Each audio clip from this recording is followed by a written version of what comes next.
सृष्टि बचपन से ही दिखने में सुंदर नहीं थी, लेकिन अमीर बाप की बेटी सृष्टि पर उसकी माँ जान छिड़कती।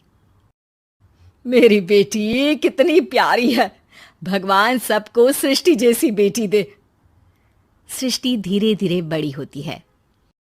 एक दिन सृष्टि की सहेली कहती है, तू दिखने में कितनी अजीब सी है, लेकिन मैं जानती हूँ हम सब में सबसे अच्छी शादी तो तेरी ही होगी। तेरे पापा अमीर जो है।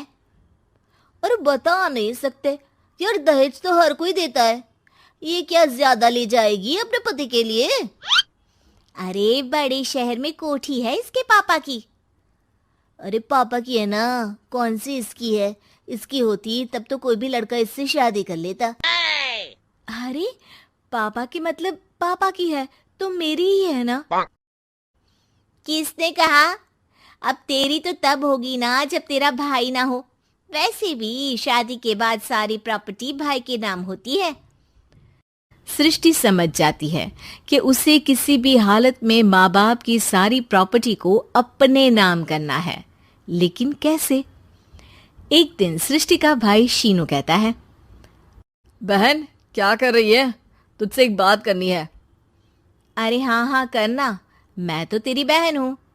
बहन मेरी लाइफ में ना एक लड़की है, बहुत अच्छी है। मैं सोच रहा हूँ माँ और पापा से बात करूँ शादी के लिए। सृष्टि को समझ में आ जाता है कि भाई की शादी होते ही भाभी उसे एक दिन भी घर में बर्दाश्त नहीं करेगी। क्या बात है भाई, बताना कौन है वो? यार वो बहुत अच्छी लड़की है, पढ़ी लिखी है, मेरे साथ जॉब भी करती है। बस एक प्रॉब्लम है। हाँ प्रॉब्लम? क्या प्रॉब्लम है भाई? यार वो शादीशुदा है, लेकिन उसके पति ने उसे सिर्फ इसलिए छोड़ दिया क्योंकि उसके माँ बाप दहेज नहीं दे पाए। सृष्टि ये सुनकर न जाने क्यों खुश हो जाती है। अरे भाई तो क्या हुआ, लड़की तुझे तो पसंद है ना? शीनू को लगता है कि बहन उसे समझ रही है। वो इस बात से अनजान होता है कि उसकी बहन की मंशा पूरा घर हड़पने की है। सृष्टि अपनी माँ से कहती है, मम्मी मुझे तो बहुत चिंता है, पता है शीनू क्या कर रहा है? अरे क्या कर रहा है, वो तो काम पर जाता है और वापस घर आता है। नहीं ना माँ, वो यही तो नहीं कर रहा, बाकी सब कर रहा है। आपको पता है उससे प्यार है, और वो भी एक शादीशुदा लड़की से। हैं? ये क्या हो गया? मैं सोसाइटी में क्या मुंह दिखाऊंगी? अरे तेरे पापा तो यही कहेंगे कि मैंने ही उसे बिगाड़ दिया है। माँ देखो, मेरी बात मानो, पापा पर भी विश्वास करने की जरूरत नहीं है। अब आप ही बताओ, पापा इतनी देर घर के बाहर रहते हैं क्यों? बोलो। अरे बेटा वो तो नौकरी करते हैं ना। तू बहुत भोली है माँ। पापा का ऑफिस तो 7 बजे खत्म हो जाता है, लेकिन देखो कितनी देर से आते हैं। अरे नहीं नहीं बेटा, ऐसी कोई बात नहीं है। सृष्टि माँ को एक औरत से बात करते पिता की फोटो दिखाती है। देखो माँ कैसे हैं पापा, मैं ना कहती थी कि पापा सही नहीं है। मैं तेरे पापा से बात करूंगी, दे फोटो मुझे। ओ माँ, वो तो डिलीट हो गई। लेकिन चल, तूने तो देख लिया ना, पापा से बाद में बात कर लेना। और हाँ, मेरा नाम बिल्कुल मत लेना। हाँ माँ।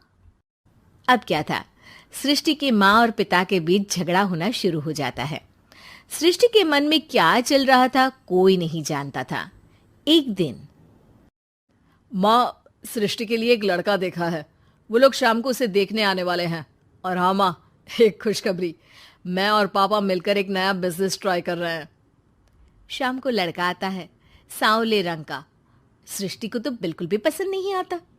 लड़की की माँ कहती है, लड़की का चेहरा तो कोई खास नहीं, लेकिन अगर मेरे बेटे को आप लोग सेटल कर दें तो मैं उसकी शादी आपकी बेटी से करवा दूं। सृष्टि को लड़का बिल्कुल पसंद नहीं था।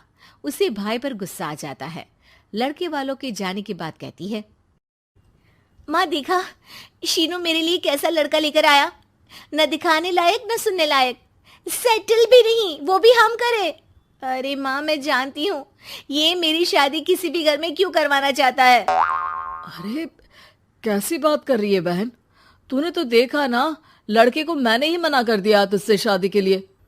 जिसने लड़का बताया था उसने उसकी बहुत तारीफ की थी। बात आई गई हो जाती है, लेकिन सृष्टि का मन शांत नहीं होता। क्या करूं, कुछ समझ में नहीं आ रहा। मेरी शादी हो गई तो ये लोग पूरी प्रॉपर्टी शीनू के नाम कर देंगे, मेरे हाथ तो कुछ लगेगा ही नहीं। तभी सृष्टि को आइडिया आता है। वो किसी वकील को फोन करती है। जी देखिए, अगर आपके मम्मी पापा का तलाक हो जाता है तो आपके पिता की आधी प्रॉपर्टी आपकी माँ के नाम हो जाएगी, फिर उसे वो किसी को भी दे सकती है। सृष्टि अब माँ को बेटे के खिलाफ भरती है। माँ, शीनू पर नजर रखा करो। वो जिस लड़की के प्यार में है ना, वो शादीशुदा है। यहाँ आएगी, सारा पैसा, रुपया, जमीन, जायदाद सब हड़प लेगी। पापा का भी हाल तुमसे छुपा नहीं है। ऐसा ना हो कि मैं और आप एक दिन सड़क पर भीख मांगे। हे भगवान, मैं तो जीते जी मर जाऊंगी अगर ऐसा हो गया तो। ऐसा हो गया नहीं माँ, ऐसा ही होगा। अभी समय है, आगे का सोच लो। मैं तो कहती हूँ पापा से आधी प्रॉपर्टी लेकर अलग हो जाओ। पापा की आधी प्रॉपर्टी भी हम लोगों को अगर मिल जाती है ना, तो अगले 7 जन्म सफल समझो। बेचारी माँ बेटी के कहने पर पति से तलाक लेकर अलग हो जाती है। सृष्टि अब पैसों से गाड़ी और अपने दूसरे महंगे शौक पूरे करने लगी। उसके दोस्त भी उसके पैसे इस्तेमाल करते।